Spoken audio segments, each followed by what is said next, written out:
하나님의 나라와 주 예수의 이름을 위하여 일사각오의 정신으로 하루하루 살아가시는 여러분 한 분 한 분을 축복합니다. 오늘은 사도행전 22장입니다. 사도행전 22장에는 바울이 자신의 입으로 다메섹 체험의 이야기를 간증하는 내용이 담겨져 있습니다. 그 대상들은 예루살렘에 있는 강경파 유대인들입니다. 유대인들은 바울을 미워했죠. 바울이 이방인들과 접촉하는 것도 싫었을 뿐만 아니라 또 기독교인이었던 유대인들도 바울이 이방인들에게 구원을 이야기하고 또 예수의 복음을 전하는 것이 마땅치 않았습니다. 자, 그들 앞에서 바울은 자신이 왜 이방인들에게 구원을 이야기하고 주 예수를 전하게 되었는지 그 과정을 설명해 주고 있는데, 인생의 커다란 체험 그리고 변화를 경험한 바울의 간증을 통하여서 우리는 예수님이 원하시는 것과 또 우리가 어떻게 살아야 하는지에 대한 올바른 태도를 배울 수 있습니다. 먼저 그는 유대인들에게 자신이 어떤 사람이었는지를 이야기합니다. 1절부터 5절까지의 말씀인데요. 먼저 히브리 말로 연설을 시작하죠.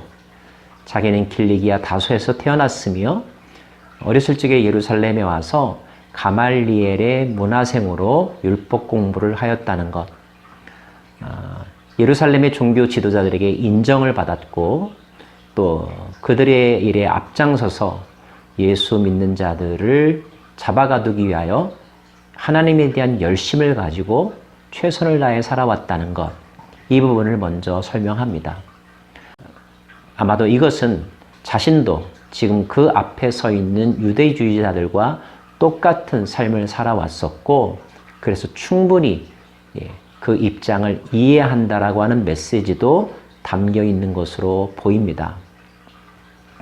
그리고 6절에서부터는 바울이 어떻게 변화의 과정을 겪게 되었는지를 설명하고 있죠. 다메섹에 가고 있던 중에 정오쯤에 호련히 광채와 같은 빛을 만나게 되었고, 또 어떤 음성을 듣게 되었는데 그 음성의 주인공은 자기 자신을 내가 핍박하는 예수라고 소개했다는 사실, 그리고 그 압도적인 힘에 이끌려서 아무것도 보지도 못하고 먹지도 못하고 왜 자신에게 이런 일이 일어났는지 의아해하던 중에 아나니아라고 하는 사람을 통하여서 자신이 겪은 사건에 대한 의미를 깨닫게 되었다는 것. 그 아나니아를 통하여서 들었던 그 사건의 의미는 하나님께서 너를 택하여서 너로 하여금 자기 뜻을 알게 하시며, 하나님께서 하나님의 뜻을 알게 하기 위하여 바울을 찾아오셨다는 것입니다. 바울이 이제까지 하나님에 대한 열심으로 살아왔던 사람이었습니다. 그는 누구보다도 하나님의 뜻을 잘 알고 있다고 자신했었겠죠. 하지만 하나님은 바울이 생각했던 것과 다른 분이었습니다.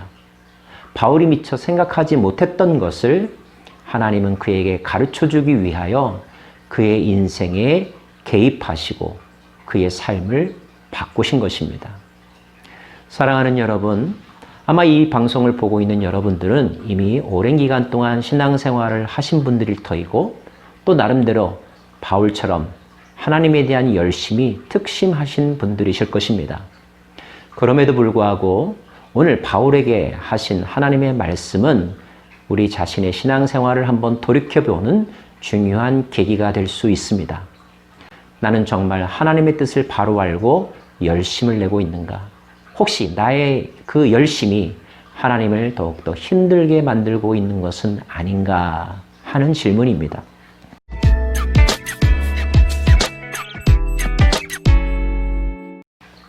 더불어서 아나니아는 말하기를, 하나님께서 그 의인을 보게 하시고 그 입에서 나오는 음성을 듣게 하셨으니 내가 그를 위하여 모든 사람 앞에서 내가 보고 들은 것의 증인이 되리라. 그 의인이란 바로 예수님입니다. 바울은 부활하신 예수님을 이 환상과 계시 속에서 경험했죠.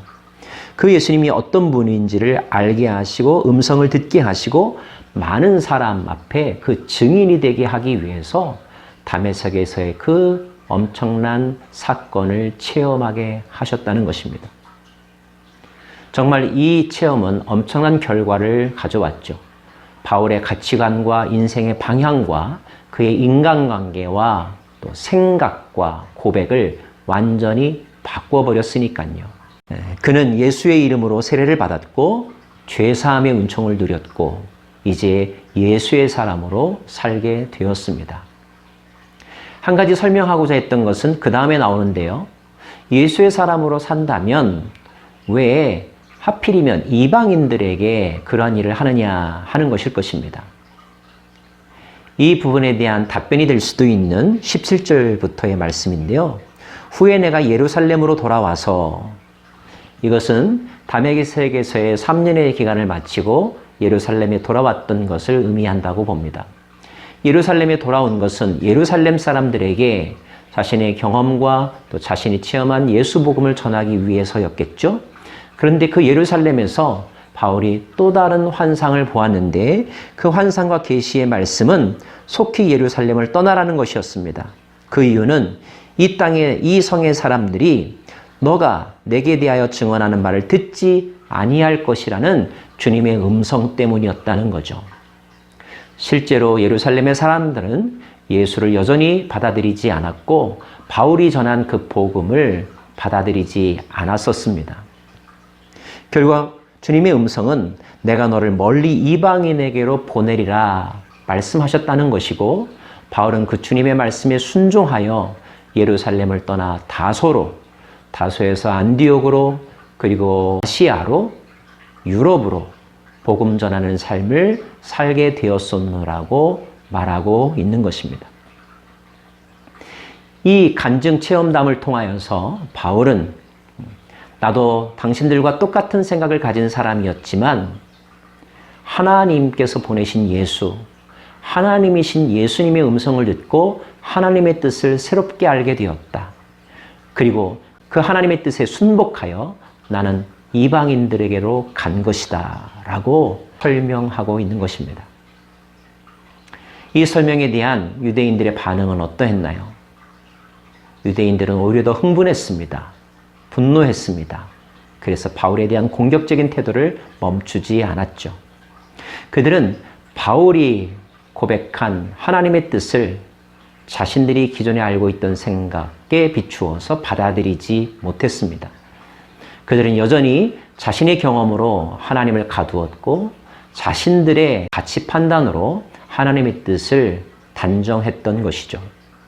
이것이 하나님을 콘크리트 속에 가둬둔 신앙인들의 일반적인 모습입니다. 사랑하는 여러분, 하나님이 지금도 살아계시다고 하는 것의 의미는 무엇입니까? 하나님은 우리의 경험 속에서 우리로 하여금 체험케 하시지만 그러나 우리의 경험 밖에서 또 그분의 영원하신 뜻을 계속하여 우리들에게 말씀하는 분, 우리의 생각으로 제한할 수 없는 분, 그분이 바로 하나님이라는 사실입니다. 혹시 몇십 년 전에 어떤 체험과 깨달음 속에 여전히 갇혀서 발전되지 않는 신앙의 모습을 가지고 살고 계시지는 않으십니까? 성령님과 함께 동행하시기를 바랍니다. 동행하면 어떤 변화도 하나님 안에서의 동행이 됩니다. 우리가 어떤 시점에 멈추어 버릴 때 계속 움직이시고 그리고 활동하신 하나님과의 거리가 멀어질 수 있다는 사실 꼭 기억하시기를 바랍니다. 유대인들의 분노에 그리고 유대인들의 공격적인 태도에 놀란 로마 군인들은 바울을 따로 격리시킵니다. 그 과정 가운데서 바울이 로마 시민권자라는 사실도 알게 되죠. 오늘도 하나님은 여러분의 삶 가운데 개입하셔서 바울과 같은 놀라운 변화를 일으키기를 원하십니다. 하나님과 맞서지 마십시오. 하나님 앞에서 너무 고집부리지 마십시오. 그리고 하나님을 제한하지 마십시오. 열린 마음을 가지고 하나님을 기대하십시오. 하나님이 오늘 어떤 모습으로 내게 다가오실까? 어떻게 나를 변화시키실까? 그 하나님의 초대에 내가 순종하면서 반응할 준비가 되어 있는가? 올바른 믿음, 올바른 순종, 저와 여러분의 삶에서 오늘도 이어지기를 간절히 빕니다. 기도하겠습니다. 25년 전의 사건을 회고하면서 자신의 현재의 삶의 위치와 자신의 삶의 목적을 다시 한번 확인한 사도 바울의 간증을 오늘 함께 배웠습니다. 저희도 날마다 간증할 수 있는 삶을 살아가기를 원합니다. 주께서 우리를 어떤 길로 인도하셨는지, 그 인도하심에 우리가 어떻게 순종하면서 살아가고 있는지, 우리에게 소망에 관한 이유에 대해서 묻는 사람들에게 언제든지 당당하고 진실되게 말할 수 있는 저희들의 삶이 되게 하여 주옵소서.